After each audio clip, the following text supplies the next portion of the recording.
La reforma de la Constitución de la República es un tema que nos tiene a todos pendientes de lo que va a pasar o lo que podría ocurrir, sobre todo con estos acontecimientos o presiones políticas, Leonel Fernández por un lado, Luis Abinader la pasada semana, y la indefinición, porque no sabemos en qué momento se va a presentar una propuesta de reforma de la Constitución para habilitar a Danilo Medina para que pueda ser candidato a la reelección en el año 2020 o hacerlo para el año 2024. No sabemos cómo va a ser la cosa. Ahora se plantea que se va a incluir un cambio en la composición del Consejo Nacional de la Magistratura y otro cambio en relación con la unificación de las elecciones congresuales y municipales con las presidenciales.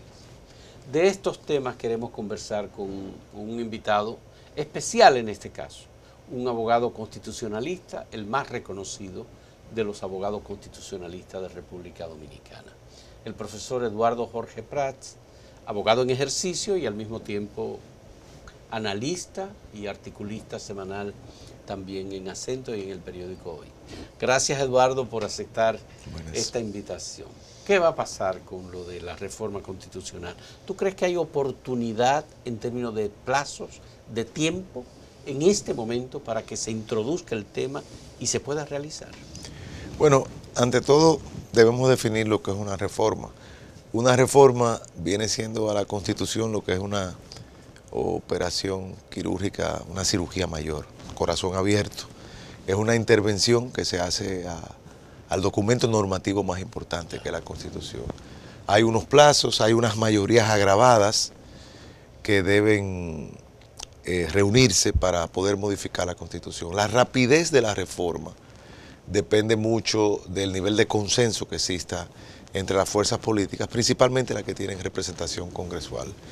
En la última reforma que se le hizo a la Constitución en 2015, esa fue una reforma que todo el íter de reforma se agotó en unos 40 días y había un consenso importante porque había apoyo a que el mejor modelo que debíamos seguir en ese momento era el modelo norteamericano de 2 mandatos, un mandato consecutivo, la posibilidad de que un presidente en ejercicio pudiese optar por un segundo mandato, pudiese ser retribuido por el electorado o censurado por este, que eso forma parte de la mecánica del contrapeso de poderes desde que se diseñó la institución presidencial. En este caso, el calendario político constitucional se complica porque se suma paralelamente el calendario electoral. Hay unas fechas, límites establecidas a nivel de la propia ley electoral, de la ley de partidos y de la normativa de la Junta Central Electoral, en donde la necesidad de inscribir las precandidaturas para los procesos de selección de candidatos internos se solapa con lo que es el calendario electoral. De manera pues que, digamos que lo que se tiene para la reforma es básicamente lo que resta del mes de julio, porque ya muy pronto en agosto, si no me equivoco. Bueno, creo que el 27 vence la legislatura. Vence la legislatura. La legislatura para lo que es un... Pero el presidente tiene la potestad de convocar. Sí. Entonces eso digamos, los tiempos no son cortos, pero en la medida en que hay consenso para hacer un cambio, se puede cumplir con los tiempos. Pero en este momento, ¿tú crees que hay posibilidad de un acuerdo político de los actores con representación para buscar un entendimiento sobre este tema? Fíjate. Porque esa es tu idea y tu propuesta. Ante todo, nosotros hemos sostenido desde hace algunos meses que una reforma constitucional en ausencia de un consenso político y social es traumática. Y el estado de crispación que estamos viviendo es una demostración de que teníamos razón en el momento que hacíamos esa aseveración. Se requiere un consenso. Ahora, ¿es viable? ¿Es posible? ¿Se puede construir este consenso en estos momentos?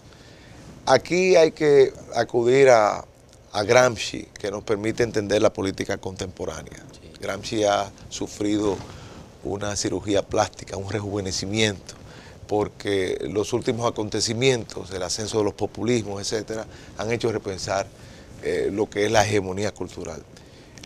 Mal que bien, el sector que adversa al presidente Medina en el plano interno ha logrado ganar la guerra de posiciones que se ha trasladado incluso fuera del ámbito del partido, y hay un gran sentimiento nacional que algunos entienden que hay sondeos que indican que un 80, un 70, bueno, no sabemos. No, se han publicado varias encuestas en ese sentido, y ellos el alegato es que hay cerca de un 70% de los ciudadanos que no estaría de acuerdo con que está en contra, que por un lado la entiende intangible, que no se debe tocar la Constitución, o que está en contra del modelo de elección. Eso se solapará, depende de la metodología que se haya utilizado.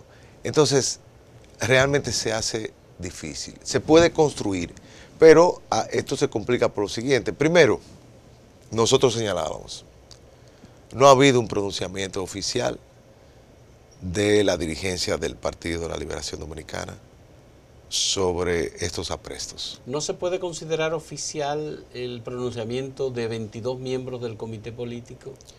Los 22 miembros del comité político lo que dicen que no se debe obstaculizar el trabajo del Congreso, que las posiciones tienen que... Es una posición principista, pero sobre la necesidad de habilitar al presidente no se ha pronunciado. Y tampoco el presidente lo ha hecho. Entonces eso complica necesariamente un consenso, porque es una reforma a la sombra. ¿Tú crees que la ausencia de una declaración del presidente sobre este tema ha complicado el panorama? Yo creo que en el caso, por ejemplo, del presidente Mejía, la reforma se hizo 2 años antes. Y es muy posible que si no se produce la crisis bancaria, Hipólito Mejía hubiese ganado las elecciones. Lógicamente, ese era su segundo mandato. Es como la reforma que benefició al presidente Medina en el 2015, que le permitió ganar con amplia ventaja en el 2016. Pero definitivamente que eso complica un consenso, porque solo tú tienes rumores que mañana va la reforma, pero no hay digamos, un direccionamiento político. Nosotros entendíamos que en este estado, donde incluso por situación de las supuestas amenazas de tomar el Congreso, hubo un redoblamiento de la seguridad que hasta cierto punto daba una mala imagen. Todo eso, digamos que hace que hay un sentimiento de turbación. En política lo importante no es la realidad. Definitivamente que aquí no hubo en ningún momento ningún apresto de controlar el Congreso a los Fujimori y nada por el estilo. Pero los símbolos hablan mucho, la imagen y la percepción. Y hemos visto que incluso la Iglesia ha demostrado que está dispuesta, pero ese consenso social es parejo al consenso político, y el consenso político depende mucho de los actores. Habría que construirlo. Tú escribiste un artículo sobre la reforma de la Constitución de la República y expresaste una disensión de la posición del partido al que tú estás relacionado, el Partido Revolucionario Dominicano. Tú hablaste de la necesidad de un consenso para esa reforma, a diferencia de la condición que puso tu partido. Bueno, digo, apoyamos al PLD y a Danilo Medina, solo siempre y cuando Danilo Medina sea el candidato. Ese es un punto importante el que tú tratas, Fausto. El único líder de principalía política que ha apoyado claramente una reforma de la Constitución para habilitar al presidente fue Miguel Vargas. Eso ni siquiera el propio Partido de la Liberación Dominicana lo ha hecho. Y lo repito, lo reitero y lo confirmo. No lo ha hecho. Y eso es parte del problema que tenemos. ¿Sí? Hay una abdicación de la responsabilidad de los órganos directivos del Partido de la Liberación Dominicana de asumir responsablemente su posición frente a esto. Entonces, digamos, nosotros entendemos la posición del Partido Revolucionario Dominicano como aliado que es en este caso del presidente Danilo Medina, porque en esto Miguel Vargas ha sido sistemático, que no son acuerdos de aposento, sus acuerdos son acuerdos publicitados y claramente con objetivos y no hay nada oculto, lo que está ahí es lo que está ahí, aunque se le ponga epítetos, pacto de la corbata azules, pero son pactos públicos, eso lo entendemos. Ahora, lo que creemos que es el nodo de lo que Miguel Vargas ha planteado, es la necesidad de que una reforma como esa sea acompañada de un conjunto de dispositivos legales y constitucionales que tiendan hacia una presidencia, un presidencialismo moderado. Porque muchos que critican lo que fue la reforma constitucional de 2010 señalan que en la parte de las libertades fue una reforma muy positiva porque amplió el catálogo de los derechos, pero en la parte de la organización del poder pudo haber centralizado el poder. Entonces, con una acupuntura constitucional, un 20% de reformas puede lograr un 80% de resultados, aprovechando como se hizo en el 94, gracias a quién, a Emmanuel Esquea, a Hugo Tolentino Dipp y a Milton Ray Guevara, que en medio de esa crisis, que fue el trauma electoral del 94, dijeron, bueno, vamos a aprovechar para crear el Consejo, vamos a aprovechar para separar elecciones. Y digamos... Vamos a hacer una primera pausa en este momento con Eduardo Jorge Prat sobre la reforma constitucional.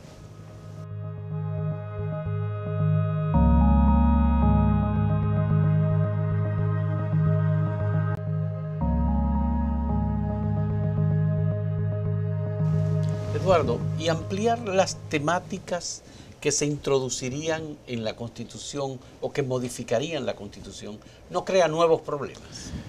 Sí, claro, claro que sí. Pero bueno, es lo que el cirujano, una vez tiene el cuerpo abierto, determina, bueno, pero voy a aprovechar, voy a corregir este elemento del abdomen, ya yo tengo el paciente ahí. Eso se puede hacer. Digamos que hay elementos fundamentales. Pero eso tiene que quedar previamente establecido, claro, por ejemplo, en la ley de convocatoria. Claro, pero también hay la tesis de que una vez reunida la asamblea puede perfectamente introducir otros elementos, aunque no estén incluidos y que son conexos con la reforma. Por ejemplo, se ha hablado de la composición del Consejo. Sí. Se ha dicho, el Procurador General no debe estar presente. Que salir. Tuvimos una experiencia, bueno, ya eso se puede aprender. Sí. 2, hay que tomar una decisión fundamental sobre el tema de las elecciones congresuales municipales.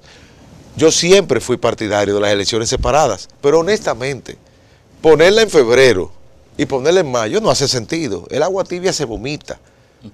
El modelo bueno es el modelo de 2 años antes, porque te permite una mayoría congresual y municipal diferente a la mayoría en la presidencia, en el voto. En el voto presidencial, que fue el modelo que tuvimos del 94, con las elecciones separadas que tuvimos en el 98, que produjo un Congreso diferente, que incluso anticipó la mayoría PRDista de Hipólito Mejía. Pero eso hubo que cambiarlo en el año 2010 con la modificación de la Constitución. Claro, pero entonces se pone un periodo de 6 años. Entonces, ¿qué va a pasar? ¿Qué dicen los argentinos? Los argentinos dicen lo siguiente: nosotros cuando hacemos las primarias, las PASO, ya es un anticipo de lo que son las elecciones. Nosotros vamos a tener 2 anticipos: las primarias, las elecciones municipales. Las elecciones municipales y luego la primera vuelta. Sí, y posiblemente una. Entonces, ahí hay un elemento a ponderar.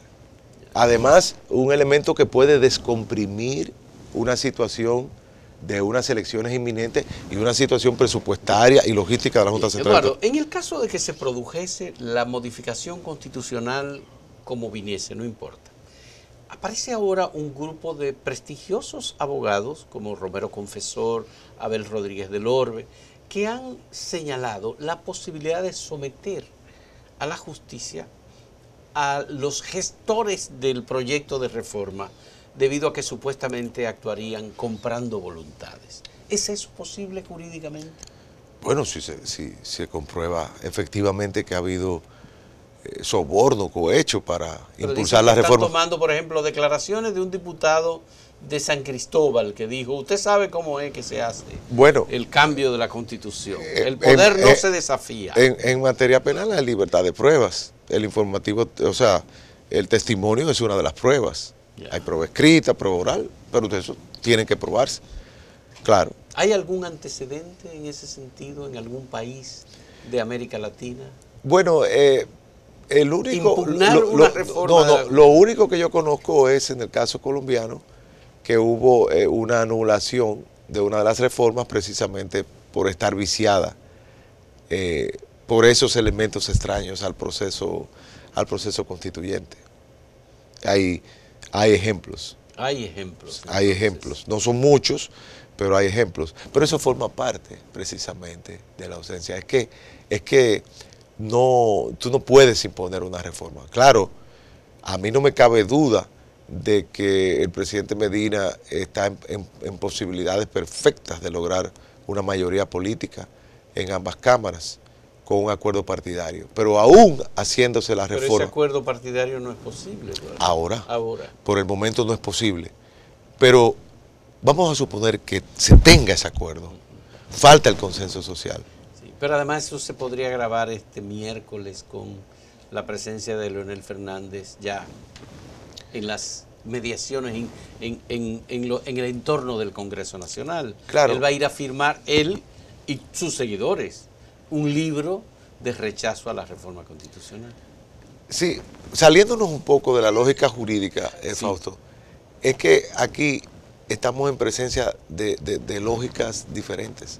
Es decir, frente a la lógica de la mayoría política congresual, de la discusión al interior del partido, hay una lógica contrahegemónica que es la que está asumiendo quienes adversan la reforma constitucional.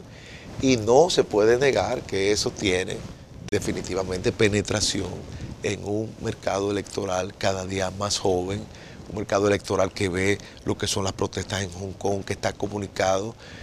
Fíjate que ha habido un conjunto de manifestaciones, es decir, porque el cuerpo político está excitado. Sí. Está la Marcha Verde, están los jóvenes que luchan porque no te metas con mis derechos, están también las mayorías conservadoras que se manifiestan con todo el tema de la supuesta ideología de género, que no es tal ideología de género, sino política de igualdad y no discriminación. Es decir, hay una efervescencia y hay un deseo de participación. Pero además lo más importante políticamente parece haber sido lo del viernes, la manifestación de Luis Abinader con sus seguidores, bajando desde una avenida hasta el Centro de los Héroes, en rechazo de la reforma constitucional. Entonces, tú tienes que ver que en el Código Genético Constitucional Dominicano, el constitucionalismo, la revolución constitucionalista, el único país donde los constitucionalistas portan armas es en República Dominicana. Sí. Sí. Ese es un constitucionalista que luchó en los comandos en el 65 por el retorno de Bosch. La lucha contra la reelección, Fausto, todos nosotros luchamos por el presupuesto de la UAS, sí, claro, por el millón de la UAS y por la no reelección. Entonces son elementos importantes y son elementos que pesan en la idiosincrasia nacional, en la lucha política. Es decir, mi artículo de la semana pasada trataba de explicar que no se hizo un esfuerzo por construir ese consenso y por construir esa hegemonía cultural. Vuelvo sobre el caso hipotético de que se lograra una modificación de la Constitución de la República. ¿Cuál sería el modelo que se introduciría entonces? Bueno, aquí ese es un punto importante, porque una cosa es el modelo que vamos a tener. Honestamente, yo entiendo que el modelo de 2 periodos, una sola reelección, 2 periodos, es el mejor modelo. Podría haber una alternativa, que si no me equivoco es el modelo brasileño, de 3 periodos y 1 intermedio, pero digamos, eso es... es decir, que nosotros en República Dominicana iríamos a un modelo de 1 periodo y 2 reelecciones. Es decir, la posibilidad... Lo que tenemos es 1 periodo y 1 reelección. 1 periodo y 1 reelección. Pero estaríamos hablando de... 1 periodo y 2 reelecciones. Exactamente, con 1 intermedio. Sí, porque además habilitaría al presidente. Entonces, por eso te digo que que quienes vayan a hacer la reforma tienen que cuidar mucho lo que es el modelo permanente y lo que es el manejo de 3 expresidentes. Decía Felipe González que con un expresidente tú no sabes qué va a hacer, es como un jarrón chino, en una sala. China. Entonces, ¿qué pasa? Estos 3 expresidentes, que vivos solamente están Hipólito y Leonel, y eventualmente el presidente Medina. Y otro es la habilitación del presidente Medina. Presidente Danilo que puede ser una habilitación postergada para otro periodo. Vamos a hacer una última pausa en este diálogo con Eduardo Jorge Prats sobre la reforma de la Constitución.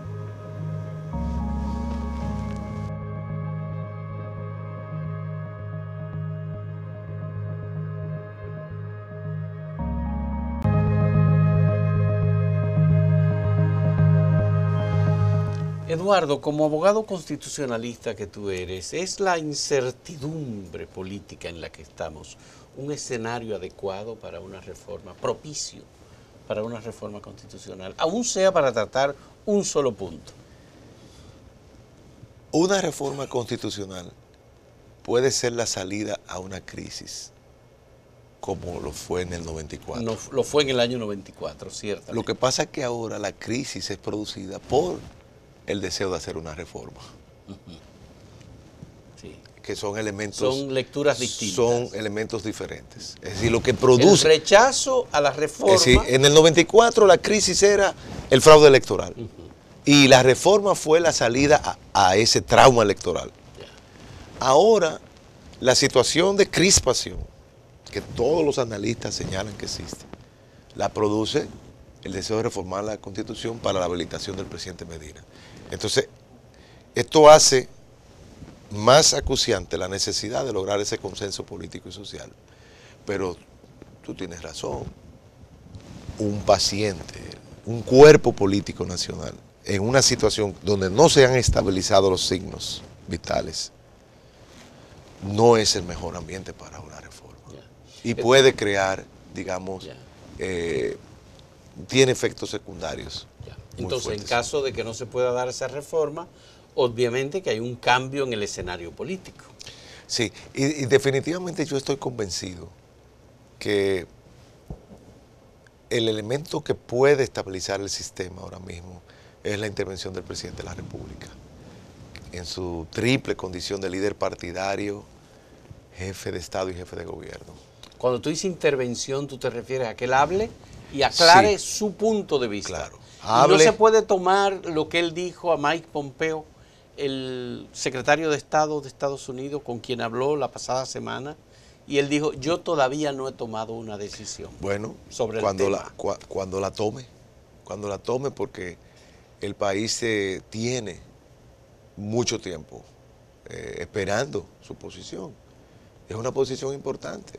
Porque pero todos, sí, perdón. Es decir, la posición del presidente es muy importante, porque hasta ahora ni la dirección del partido ni él han hablado a la nación. Aunque todos hemos dado por una postura el hecho de que los cercanos del presidente, su familia, su hermana, han estado trabajando para esa reelección. Pero es que una reforma constitucional no se hace así. Es que esa es mi gran objeción. Si una reforma constitucional tiene que asumirse claramente, y creo que esa ha sido la gran ventaja que han tenido los adversarios a la reforma, de que ellos han conquistado la arena pública con su punto de vista y el presidente Medina no ha podido en realidad presentarle a la nación cuál es el proyecto. Si es una simple habilitación postergada o si es un cambio de modelo y las razones de por qué. Son razones políticas. Porque, digamos, la reforma, sus destinatarios no son únicamente los legisladores constituyentes, es toda la nación. ¿Qué es más importante para una reforma constitucional? Tener, por ejemplo, juristas bien dotados, con argumentos jurídicos sólidos, o políticos que defiendan la reforma con razones políticas. Se necesitan ambas cosas, ingenieros y arquitectos. Tú necesitas, lógicamente, la gestión política. Trujillo, por ejemplo, era una persona que luchaba cada 4 años por su reelección. Trabajaba. Luchaba, no la imponía. Pues bueno, todos estamos de acuerdo en que sí, era bueno, impuesto. Una dictadura impone, no razona. Pero él salía pueblo por pueblo, recorría, hablaba con líderes y trabajaba y determinaban, no, yo no voy, ahora va el títere, no, esta vez me quedo, este va, no, ahora tengo que cambiar el gabinete. No, había una gestión política y luego había una gestión jurídica que queda en los anales del Congreso. Hay una gran obra de Peñavalle que recoge lo que fueron las reformas. La reforma del 42 y del 47, que establecieron la igualdad de la mujer, Sí, que hicieron el cambios derecho al voto, importantes sí, sí. en derecho laboral.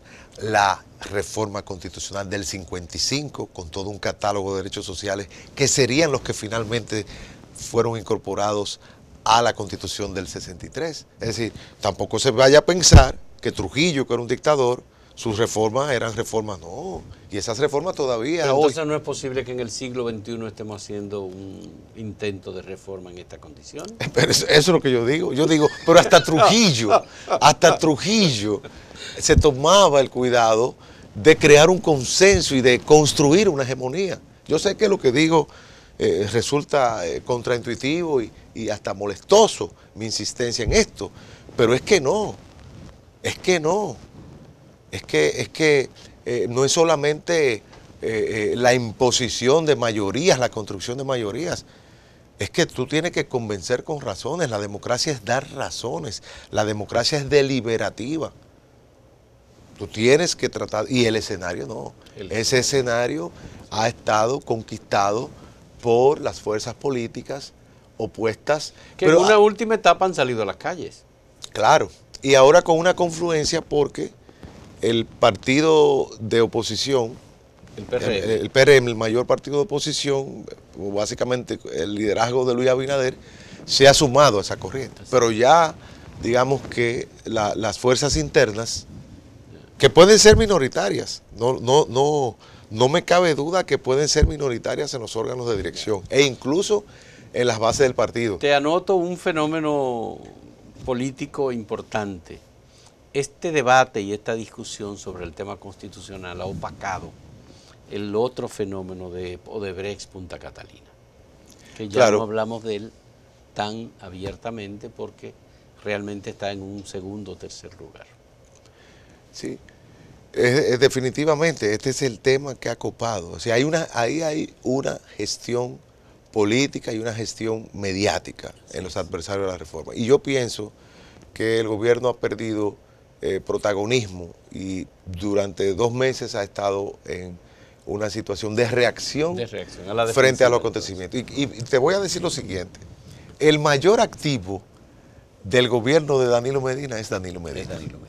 Y sin embargo, se ha entendido que como Danilo Medina no es abogado, no es un orador forense, no es bueno que hable. Y no es así. Y no es así. Porque es un gran comunicador que sabe decirle lo que la gente quiere oír. Hay que ver lo que es la gestión de Danilo en la conducción de las visitas.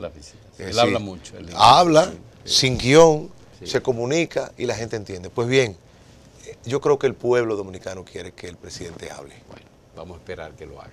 Muchas gracias, Eduardo Jorge Prats, abogado, constitucionalista, amigo, por aceptar este diálogo y darnos sus puntos de vista sobre el tema. Y por supuesto, muchas gracias a ustedes también por la compañía.